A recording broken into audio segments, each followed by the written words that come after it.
මගේ තාත්තනේ මගේ තාත්තා නම් ස්කූල් කෙනා ලංකතම හැදුවා ලංකතමනේ ලස්සනයි නේ 19 ඔයාට කතා කරන්න එපා හායි කොහොමද ඔන්න පොරොන්දුන විදියටම අදත් මං අරගෙන ආවා ඔකිනාව ගියපු බ්ලොග් එකේ part 2 එක. අද තමයි අපේ දෙවෙනි දවස. ඉතින් අද කරන දේවල් තමයි මේ වීඩියෝ එකෙන් අරන් එන්නේ. ඒ වගේම වීඩියෝ එක අන්තිම වෙනකම බලන්න. මොකද හොඳට ලස්සනට සිංහල කතා කරන ජැපනීස් කෙනෙකුත් හම්බුණා. මිස්ටර් සනත් ෆර්නෑන්ඩෝත් එක්ක එයාගේ බෑන්ඩ් එකේ සින්දු කියපු කෙනෙක්. අන්තිම වෙනකන් එකතු වෙලා ඉන්න. අද අපි ඉන්නේ වෙන හොටෙල් එකක. අද රැට ඉන්නේ. එතකොට ඒ වුණත් ඒ හොටෙල් එකත් මේ හොටෙල් එකේ ඉඳන් මීටර් 100ක් 200ක් එහායින් තියෙන හොටෙල් එකක් තමයි අපි දැම්මේ. මේ වගේම එකක්. ඉතින් මේ හොටෙල් එකෙන් උදේට බ්‍රෙක්ෆාස්ට් අරගෙන ඊට පස්සේ අපි හොටෙල් එකෙන් පිටත් වුණා චෙක් අවුට් වෙලා ඇක්වේරියම් එකට යන්න. ඉතින් අද ඔකිනාවා වල දෙවෙනි දවසනේ. අපි අද යන්නේ චුරාඋමි ඇක්වේරියම් එකට. කොච්චර මුහුද දැක්කත් එපා වෙන්නේ නැහැ නේ. අර උදේ ඉඳන් මුහුද දිහා බලාගෙන හිටියත් රෑත් බලාගෙන හිටියත් ආපහු චෙක් අවුට් වෙලත් මෙතනටම ඇවිල්ලා තමයි ගියේ. අද හැබැයි ඒ කලින් දවසට වැඩි චුට්ටක් ක්ලවුඩි ගතියක් තිබුණා උදේ වරුවේ. ඉතින් ඒක නිසා මේ වගේ තමයි උදේට පෙනුනේ. ඒ වුණත් ලස්සනේ නම් කිසිම අඩුවක් නැහැ. මං කිව්වනේ අද අපි ඇක්වේරියම් එක බලන්න යන්නේ කියලා. අපි කලින් ඉඳන් යන්න ප්ලෑන් කරලා හිටියෙත් නැහැ. මොකද එහෙම ලොකුවට මේ දවසේ මෙහි යනවා කියලා ප්ලෑන් කරගෙන ආවේ. අපි වැඩිපුර ආවේ රෙස්ට් කරන්න. ඒ වුණත් අපි හිතුවා ආපු එකේ චුරාඋමි ඇක්වේරියම් එකට යමු කියලා. ඔකිනාවා වල තියෙන මේ චුරාඋමි ඇක්වේරියම් එක ලෝකේ තියෙන ලොකුම ඇක්වේරියම් වලින් එකක් කියලා තමයි සඳහන් වෙන්නේ. අනිත් එක මේක ලෝකෙම ප්‍රසිද්ධයි. විශේෂයෙන්ම මේකේ තියෙන කුරොෂියෝ ටැංක් කියන ටැංක් එකට. මොකද හේතුව මේක සාමාන්‍යයෙන් තට්ටු 4ක් වගේ ප්‍රමාණයක උසට තමයි හදලා තියෙන්නේ. ඒකේ ඒ ටැංක් එකේ වේල් ෂාක්ස්ලා ඉන්නවා. ඊට පස්සේ තව ගොඩාක් එක එක මාළු වර්ග ඉන්නවා. මම ඔයගලන්ට පස්සේ මේ වීඩියෝ එකේ පෙන්නන්නම් ඒ වේල් ෂාක්ස්ලා ඒ වගේ මේ ටැංක් එක.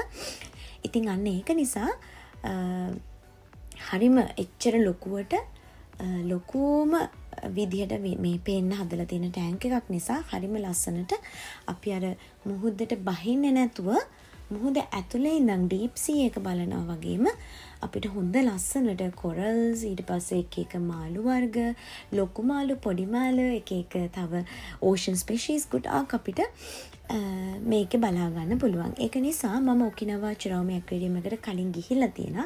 හැබැයි මේ පාරත් මං හිතුවා අවුරුදු ගානකට පස්සේනේ යන්නේ. ඒක නිසා යන්න මං කලින් ගිහිල්ලා තියෙන්නේ 2013. ඉතින් දැන් අවුරුදු 10කටත් වැඩිනේ. ඒකෙ හින්දා මේ පාරත් ඒ මතකේ අලුත් කරගන්න ආපහු ගියා. ඉතින් මේ වීඩියෝ එකේ වැඩිපුරම තියෙන්නේ අපේ ඇක්වේරියම් එකේ ගිහිල්ලා ඩොල්ෆින් ෂෝස් තියෙනවා. ඊට පස්සේ ඒ ෂාක්ස්ලා ඉන්නේ ෂාක්ස්ලා වගේම තව එක මාළු වර්ග ඒව බලන ඒවා.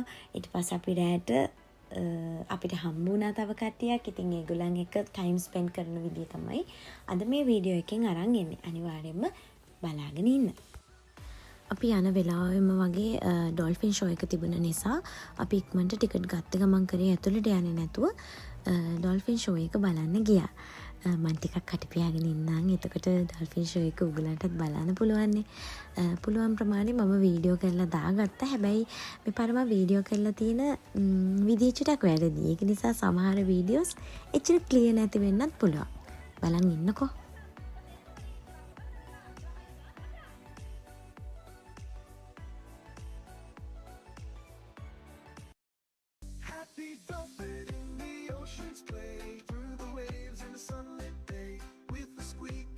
So free, happy dolphin in the deep blue sea.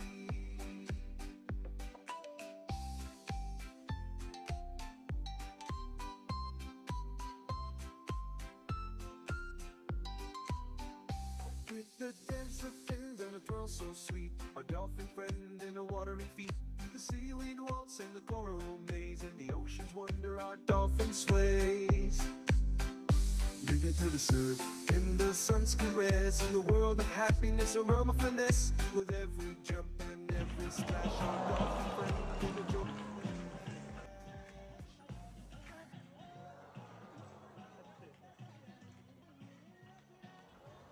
බලන්නකෝ ඉතින් අරගොල්ලෝ කියන එක මේ ඩොල්ෆින්ස්ලා කරනවා. මට සමහරලාට විතර අපිටත් වඩා හොඳට කියන දේ අහනවද කොයිද කියලා එකක්වත් වරද්දන්නේ නැතුව ගානට ටයිමින් වලට කරනවානේ. ඊට පස්සේ උඩට එන මෙන්න මෙයා බලන්නකෝ මොනවද කරන්න කියලා. එක මාළුව දුන්නට ඌ කන්නේ නැහැ. ඔක්කොම ටික දුන්නාට පස්සේ තමයි කනවා කියලා කියන්නේ.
ඔන්න ඔහොම තමයි ඩොල්ෆින්ස් ෂෝ එක ඉවරුනේ. බලන්නකො මේගොල්ලන් බයි කියන විදිය. මේක ඉවරුනාට පස්සේ අපි ඉක්මනින්ම ඇක්වේරියම් එක ඇතුළට ගිහිල්ලා ඇතුලේ තියෙන ඒවත් බලලා තමයි ආපහු ගියේ. මම පටන් ගන්නකොටම කිව්වනේ මොහොත ඇතුළට මේ කියන්නේ ඩීප් සී එකට ගියා වගේ ලස්සනට අපිට මේ ඇක්වේරියම් එකේ කොරල්ස්, චූටි මාළු වර්ග, ලොකු මාළු වර්ග ඕන එකක් බලන්න පුළුවන් කියලා. ඇත්තටම හේතුව මෙන්න මේ වගේ අය වැඩ කරන අය එකම එක ඩොට් එකක්වත් නැති වෙන විදිහට මේ ගොඩාක් ක්ලීන් කරනවා. ඉතින් ඒකත් මාර විදිහට ඇප්‍රීෂিয়েට් කරන්න ඕනේ ඉතින්. මෙතන මගේ කැත හිනාවක් ඇහුණොත් කරන්න දෙයක් නැහැ. මොකද මෙන්න මේ මාළුව පෙන්නලා මං වගේ එකෙක් එනවා කියලා කිව්වා මට. ඒකින්ද තමයි කැත විදිහට හිනාවක් ගියේ.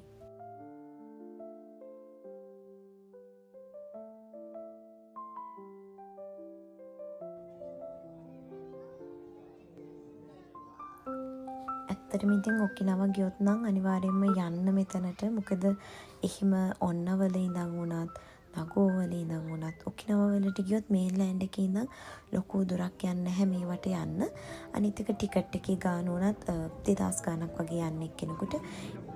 ඉතින් මේ පේනවනේ ඔය එක මාළු වර්ග ගැන විතරක්ම නෙමෙයි කොරල්ස් ගැන ඒ වගේම ගොඩක් දේවල්. ඒ කියන්නේ මැරීන් ඉකෝසිස්ටම්ස්, ඊට පස්සේ ඕෂන් කන්සර්වේෂන් වගේ ඒ දේවල් මේ ඉගෙන ගන්න කෙනෙකුට එඩියුකේෂනල් එක්ස්පීරියන්ස් එකක් විදිහට ගිහිල්ලා මේ ඇත්තටම නිකන් අර රිසර්ච් ලැබ් වගේ තියෙනවා. ඒවට උනත් යන්න පුළුවන්. අනිත් එක තමයි එහෙම නොකලත් මුහුදේ ලස්සන බලන්න. ඊළඟට දැන් අපි ඇත්තටම මුහුදේ ලස්සන බලනවා නම් ස්නෝක්ලින් කරන්න පුළුවන්, ඩයිව් කරන්න පුළුවන්. දැන් මේ පාර අපි ස්නෝක්ලින් කරා. එහෙම නැත්නම් තවත් හොඳට කරනවා නම් ඩයිවිං කරන්න පුළුවන්. ඉතින් එහෙම කරන්න බැරි අයට, එහෙම කරන්න කැමති නැති අයට, තව පේනන්න බැරි අයට මුහුදේ ඇතුළට ගියා වගේ ලස්සනට මෙතනදී බලන්න පුළුවන්. මේ ඉන්නේ මම අර කලින් කිව්ව ටැංක් එක තමයි මේ. අනිත් එක ලොකු ෂාක් තමයි දැන් ගියේ. ඉතින් මේගොල්ලන් එක තව ගොඩාක් සත්තු වර්ග මේ ලොකු ටැංක් එකේ ඉන්න. මේක තමයි මම කලින් කියපු ටැංක් එක.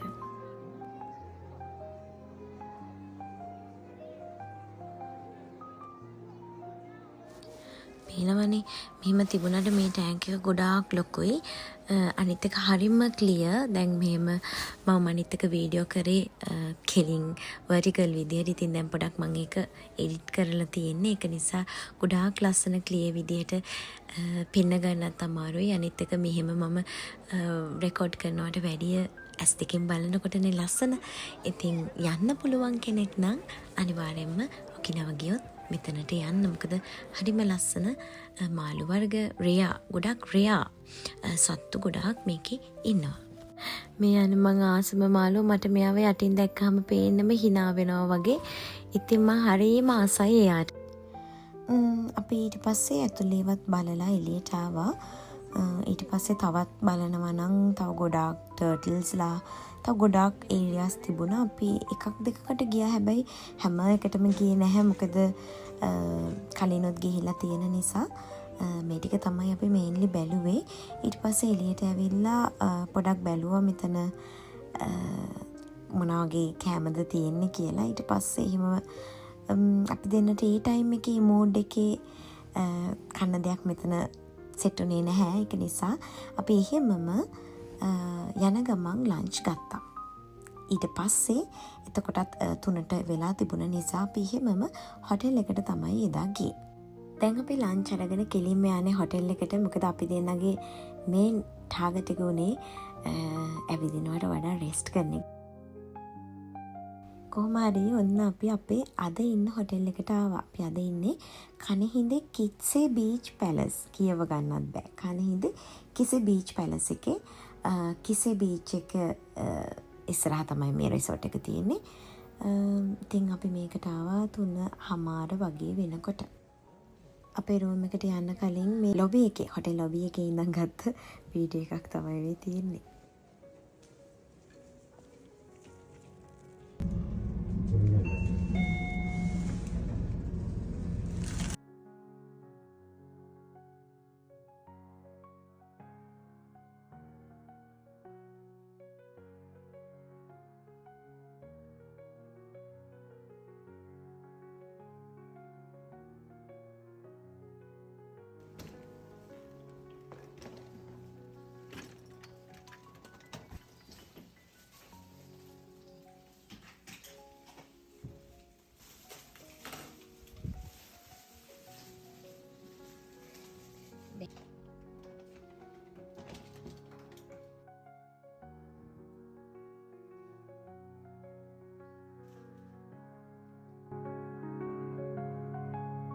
අපි ඉතින් රූම් එකට ආවා.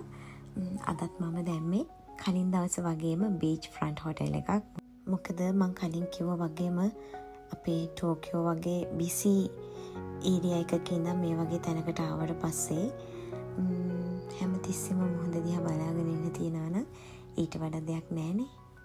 ඒ වුණාට සාමාන්‍යයෙන් ජපානයේ කොච්චර ලස්සන වුණත් මේ වගේ ලස්සන බීච් එකක් බලාගන්න මුහුදක් බලාගන්න ටිකක් ඈත පළාතකට යන්නම වෙනවා. ඉතින් ඒ අතින් බැලුවහම ලංකාවත් ජපානයේ වගේම මේ අයිලන්ඩ් එකක්නේ, දූපත් රටක්නේ. ඉතින් එහෙම වුණත් ලංකාවේ කොයි පැත්තට ගියත් මුහුද හරිම ලස්සනයි. ඉතින් ඒකත් එක්ක බැලුවාම ඉතින් හරියට මිස් වෙනවා. අද නම් චෙක් ඉන් වුණාට පස්සේ ඉක්මනටම ගියා ආයිත් බීච් එකට. මොකද එදා වැස්සක් එන්න ඇවිල්ලා ඊට පස්සේ වැස්සේ නැහැ. ඒ වුණාට ඉතින් වැස්සක් ආවොත් අපරාධනේ කියලා හිතලා ටක් ගාලා ගියා හැමම ඒ හොටෙල් එකේම තියෙන බීච් එකට. ඉතින් මේ තියෙන ඒවිලාවි ගත්ත වීඩියෝස් ටික. අයියෝ මම මේක වර්ටිකල් විදියට තමයි අරන් තිබුණේ. දැන් මේ පාර මම හොරිසොන්ටල් විදියට දාන නිසා ඒක පොඩක් ට්‍රාන්ස්ෆෝම් කරාම පොඩක් මේ විදියට මම හරිම කැත විදියට zoom වෙලා පේනවා. කොහොමද ඉතින් ලොකු වෙනසක් නැහැ කියන තරම් ලස්සනකුත් නැහැනේ. ඊට පස්සේ අපි රූම් එකට ඇවිල්ලා රෙස්ට් එකේම හිටියා ගොඩක් වෙලා. ඊට පස්සේ අපි ගියා මං කියන්නේ කලින් වීඩියෝ එකේ කලින් දවසේ අපිට හම්බුණා. ඒ කියන්නේ හරිම අන්එක්ස්පෙක්ටඩ් විදියට ශ්‍රී ලංකන් රෙස්ටුරන්ට් එකක් කරන රෙස්ටුරන්ට් ඕන කෙනෙක්. එයා ශ්‍රී ලංකන් කෙනෙක්. ඊට පස්සේ අද අපිට ඒගොල්ලන් ඉන්වයිට් කරා එයාගේ යාළුවෙක්ගේ ජැපනීස් රෙස්ටුරන්ට් එකක් තියෙනවා. ජැපනීස් කෙනෙක්ගේ. ඒකේ ඔකිනාවා ස්ටයිල් කෑම කන්න එන්න කියලා අපිට අද ඉන්වයිට් කරා. ඉතින් අපි ඒකට ගියා. අපි කලින් දවසේ ගිය ශ්‍රී ලංකන් ඕනගේ රෙස්ටුරන්ට් එකේ නම කෝකි බීච් සීෆුඩ් රෙස්ටුරන්ට්. ඊට පස්සේ අද යන ජැපනීස් කෙනාගේ රෙස්ටුරන්ට් එකේ නම තමයි ශිමාකාරි. ඉතින් අනිවාර්යයෙන්ම දෙකටම යන්න ඔකිනාවා ගියොත් එහෙම. කොහොම වුණත් අපි මේ ජැපනීස් කෙනා ගැන විශේෂයෙන්ම කියන්න ඕනේ. යට හොඳට සිංහල පුළුවන්. ඒකට හේතුව තමයි එයා ගොඩක් කාලයකට කලින් අවුරුදු 2ක් විතර ලංකාවේ ඉඳලා තියෙනවා. එයාගේ තාත්තගේ වැඩවලට ගිහිල්ලා. ඒ වෙලාවේදී යාට ලංකාවේ ඉන්න මිස්ටර් එම්.එස්. ෆර්නෑන්ඩෝගේ පුතා වෙන මිස්ටර් සනත් ෆර්නෑන්ඩෝ එක්ක වැඩ කරන අවස්ථාව හම්බෙලා තියෙනවා. ඉතින් අවුරුදු 2ක් බෑන්ඩ් එකේ තමයි මෙයා එකට ප්ලේ කරලා තියෙන්නේ. ඒක නිසා එයාට හොඳ ලංකාවේ ගොඩාක් ලොකු මෙමරිස් ටිකක් තියෙනවා. විශේෂයෙන්ම මිස්ටර් එම්.එස්. ෆර්නෑන්ඩෝගේ ගෙදර එයා හිටපු කාලේ තුල. එයාගේ ඇත්තටම කතා කරන හැම වචනයක් ඇතුළෙම තිබුණේ ඒ එම්.එස්. ෆර්නෑන්ඩෝගේ ෆැමිලි එකට තියෙන ගෞරවය, රෙස්පෙක්ට් එක තමයි හැම වචනයක් ඇතුළෙම තිබුණේ. මගේ තාත්තනේ මගේ තාත්තා මම ස්කූල් එකේ නම් ලංකතාව හැදුවා. හදුවා ලංකතාවනේ. ඒක නිසා ලංකතාව කොහෙද? ලංකතාව කොළඹ කොළඹ ඥානියෝ. ඒ කොළඹ කොහෙන්ද? දන්නේ නැද්ද? දන්නේ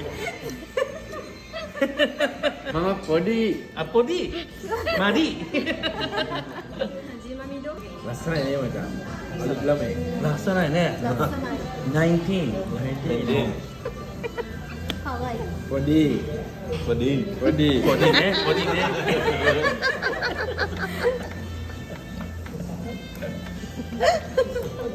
ඔයාට කතා කරන්න එපා.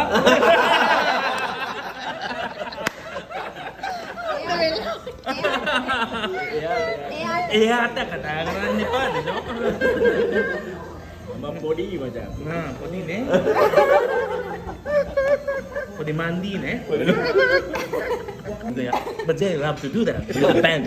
Many European girls are coming. Night clubs. But I'm 16. No. දාසේ මදේ. Yeah, but not that නේ. About M.S. Fernando. Still one. 何歌ったっけ？メニーソングでしょ？キャキリパルナティキってなもちろん歌ってポポルポポポポポポランカウェイパーティーベラファバネポとかいっぱい歌った。忘れた。 එයා එදා එතන කියපු සින්දුවක් මම දැන් මෙතනට අප්ලෝඩ් කරන්නම්. ඒකත් බලන්නකෝ.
Lanka.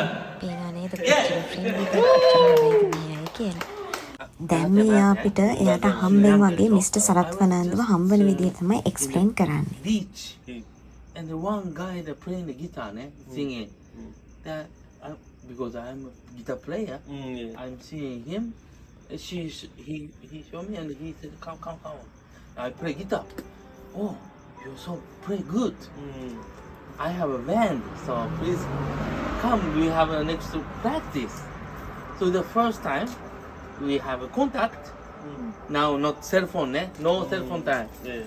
Cell phone and house phone, house phone outside phone. So I call him. Where? We have a practice in Mount Ravenia. Mount Ravenia. Mount level. Mount Ravenia. Mount So Ravenia. Mount Ravenia, he have a house. Where? In Man Fernando's house. How many Yeah, people in wow. school? He's a guitarist, first guitarist, and second guitarist. Second guitar. I played at Hotel California, you know. How do Hotel. But I play with him the solo, nice guitar, together. He played the main and yes, Sarah Fernando is a good guitarist, brother. With something. ඊට පස්සේ අපි hotel එකට something ආවා. go. අද video එක මෙතනින් ඉවර කරනවා. ආයි තුන්වෙනි දවසේ vlog එක අරන් එන්නම්. පටිසමින් ඉන්න. bye. මතක ඇතුව subscribe කරලා like කරලා comment එකකුත් දාන්න.